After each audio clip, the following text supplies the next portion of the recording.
Hello you all! I have a new camera that I'm trying out. I'm renting it until January 11th. The majority of you have said that you like it, so I'm probably gonna keep it, even though it will be a pretty penny. Before we get into it, if you like my content, it would mean so much if you would go over and support me on Patreon, patreon.com/moonwithmare, so that I can keep creating.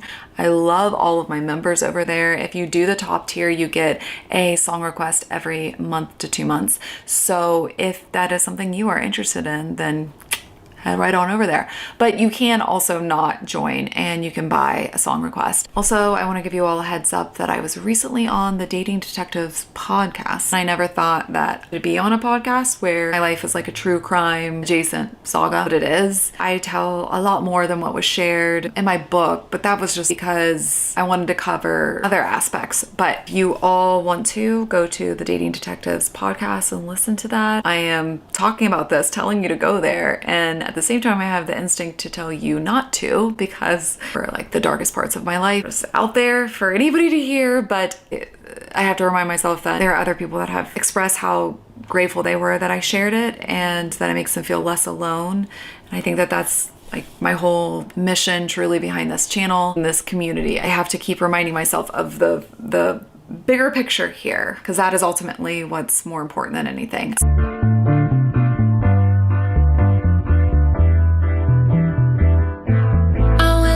Bedside drawer. You know I've never been inclined to have to do that before. Never been in bad doors. But you took someone shopping there in May 24. But you bought her a handbag. It wasn't cheap. I was in London, probably asleep. Did you go to Montauk for the weekend? Was there an encore? Did it pay dividends? Is that why? Why won't you tell me what her name is? This is outrageous. What is she famous? Say that it's over. Do you mean a hiatus? Why won't you tell me what a sad man is giving fortune stand? What a sad man is giving fortune stand.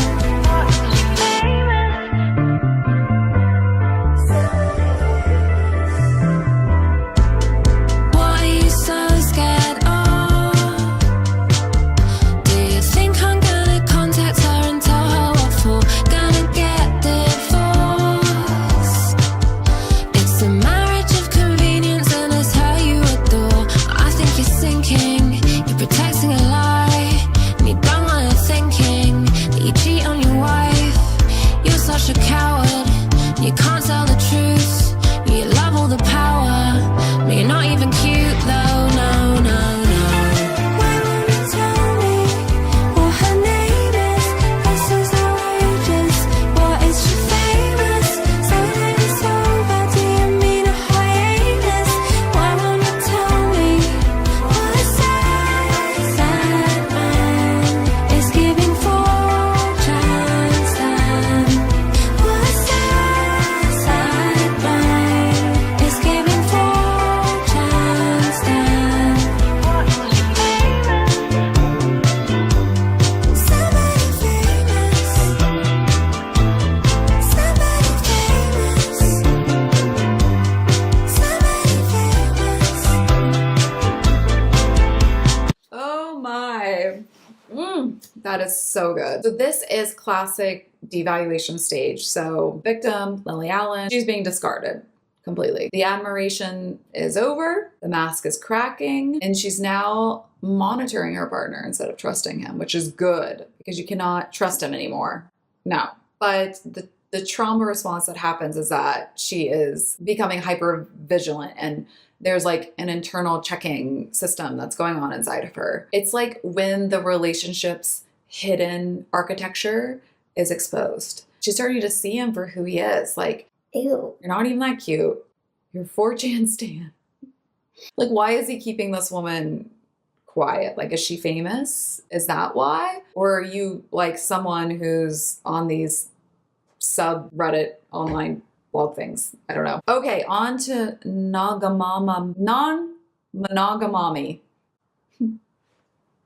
It's like, it's so brutal, but it's very funny.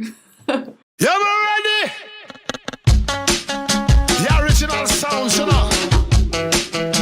I mean style. You gotta get them so nice, you know. Real life. I don't wanna fuck with anyone else.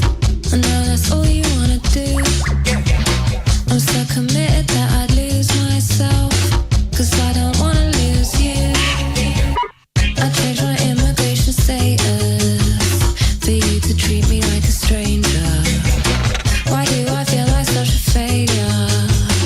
A life with you looked good on paper. I love you. I've been trying to be open. I just want to meet your needs, and for some reason I prefer to people pleasing. I'll be your non-monogamummy. I'm just trying to be open.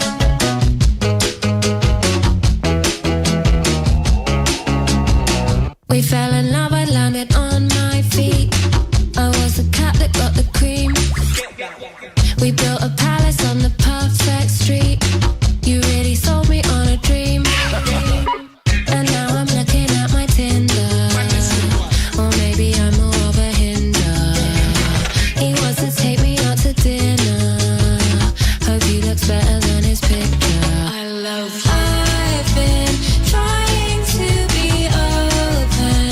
I just want to meet your needs, and for some reason I prefer to people pleasing. I'll be your non-monogamummy. I'm just trying to be open. Hearts get broken. She looking at me eyes and say you have no emotions. She asks me a question about the word what's spoken. Like is she a token or it's just promotion? You know say man a big ship when we're there in the ocean. You know it's not no brag or no boasting. We're coasting open.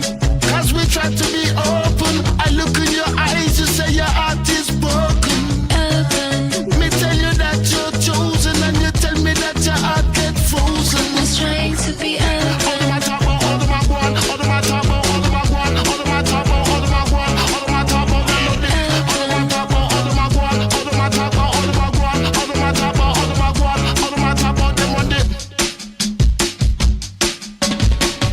That one is so good. I relate to it very, very deeply.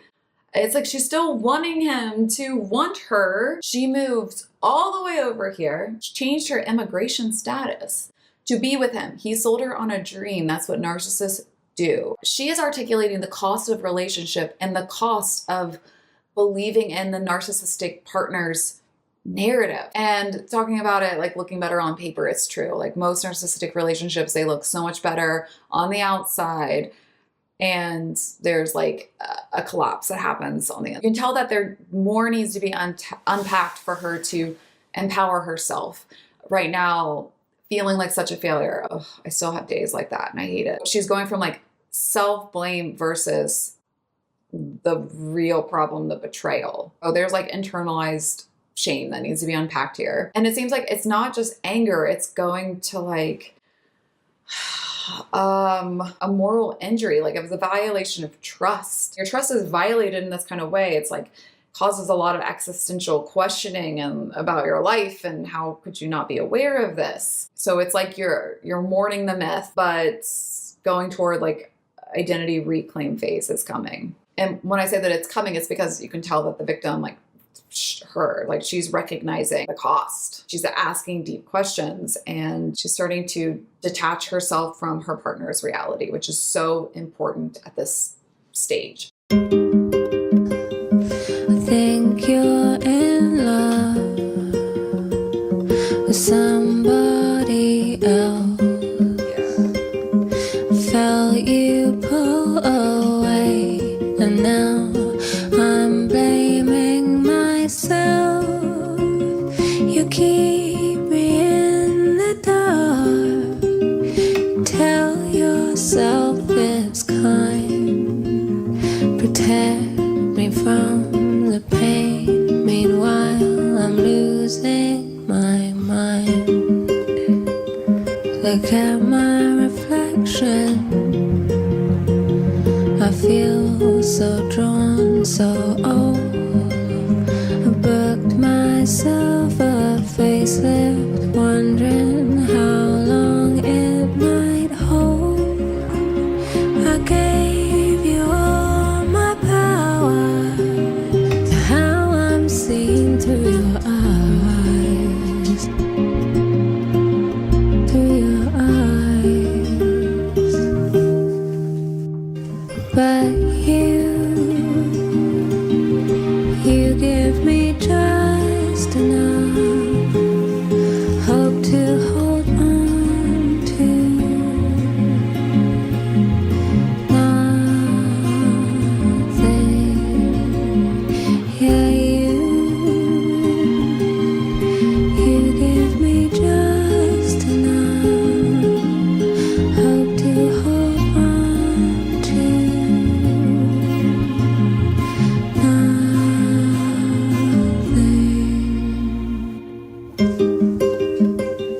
Did you fall in love with someone who isn't me? Why are we here talking about vasectomies?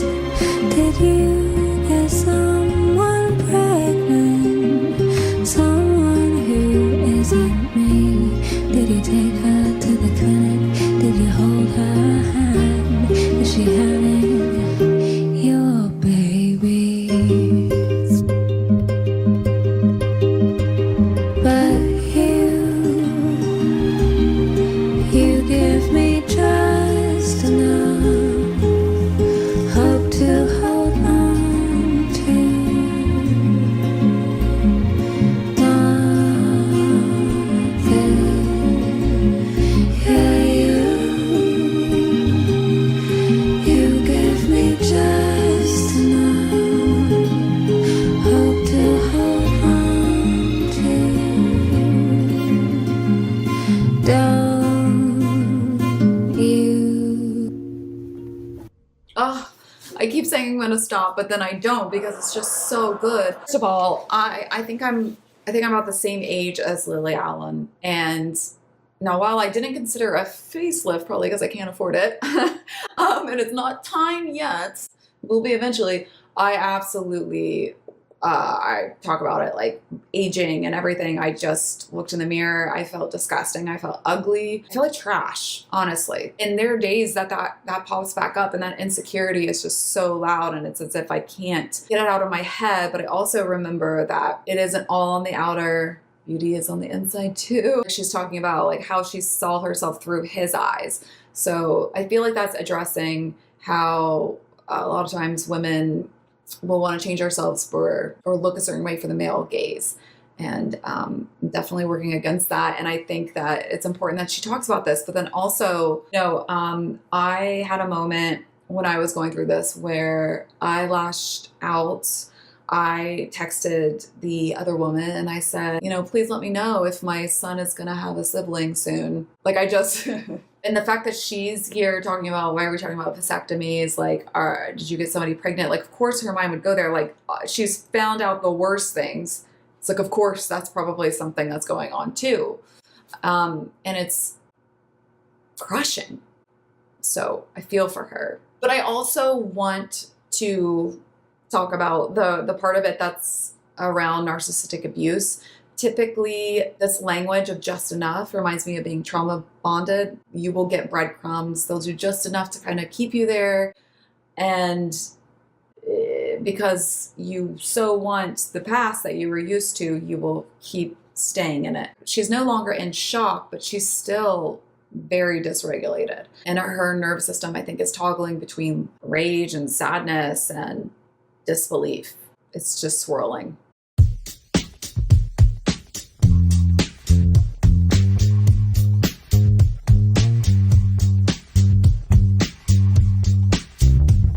My name is Dallas Major and I'm coming out to play, looking for someone to have fun with while my husband walks away. I'm almost nearly 40, I'm just shy of 5'2". I'm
to you 'cause I hate. It's like, okay, I got a kid. I'm almost 40. Do you want to come out and play? Surprisingly, people do. I detail it a little bit in my book. Yeah, people do. It was very surprising when my life was truly a mess, and some people that were like, okay to be like, yeah, I'll come enter it. It was very short-lived. I was just thinking about that the other day. I probably haven't kissed somebody in over a year. I mean, nothing. I haven't even, no date, nothing. Well over a year. I'm feeling like, oh, I'll know, and I want to put myself back out there, and I keep being like, nope, not ready yet. Because it's scary to put yourself back out there. Ugh. Because you feel like you're coming with so much baggage. But by the time you're in your 40s, of course you're going to have baggage. But I think that at this point, she's really being real with herself. Like, yeah, he did go astray. He did. And it wasn't her who caused it. It was him.